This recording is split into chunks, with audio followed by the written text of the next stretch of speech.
Many techniques can be applied to modify a person's behaviour. A behaviour can be reinforced or punished to encourage or discourage behaviours.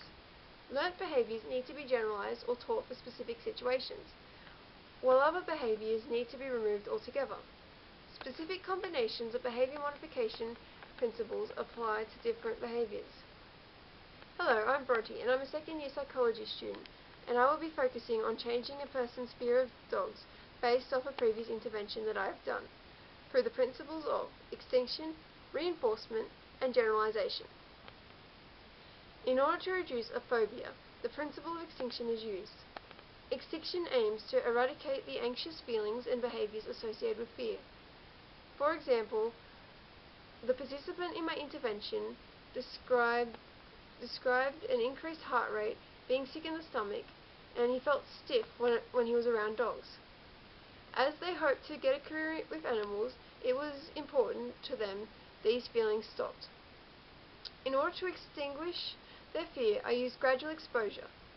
In order to do this, I used a subjective units of distress scale, or SUDS, where I got the person to rate what behaviour caused the least anxiety to what caused the most when it came to dogs. The behaviours were modelled to the person, and then they had to perform them. Each new behaviour getting more involved with the dog. Every time they performed the behaviour, they were positively reinforced. Reinforcement is the immediate consequence of a behaviour that encourages the behaviour to continue as the person associates positive feelings with the stimulus. There are two types of reinforcement, positive and negative. Negative reinforcement occurs when a person is reinforced by avoiding or stopping a negative occurrence.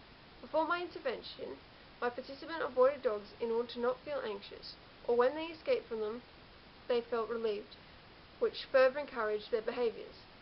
Positive reinforcement, on the other hand, is when the person behaves due to a positive consequence, such as a reward. Reinforcement can be applied continuously. Every time a specific behaviour occurs, it can also be applied intermittently, which means that it is reinforced occasionally.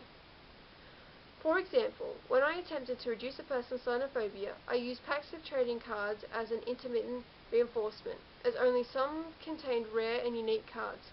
Intermittent reinforcement can help reduce the reliance of a reward when a behaviour is done.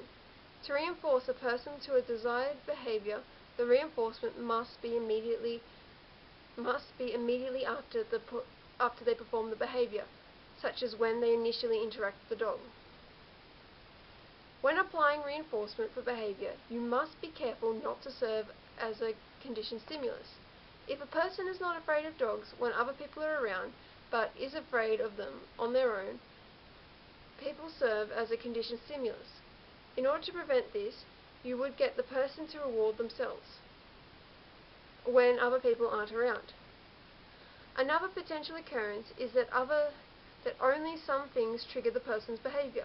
For example, my participant had a pet dog they grew up with and was not afraid despite being afraid of all other dogs. A pet dog served as a discriminative stimulus. This is why a process known as generalisation needs to occur, as the behaviour may need to be applicable in different situations. In order to increase the chances of generalisation, the person needs to interact with a similar stimuli, but different to the original stimulus. For example, I used two different dogs that had different breeds and sizes. In order to reduce a phobia, gradually expose a person to the thing they are afraid of, then intermittently reinforce them immediately after performing a behaviour and attempting to generalise the stimulus to everything under the phobia's bracket. Be careful of conditioned stimuli and discriminative stimuli. This is how you use extinction to completely rid a phobia. Thank you.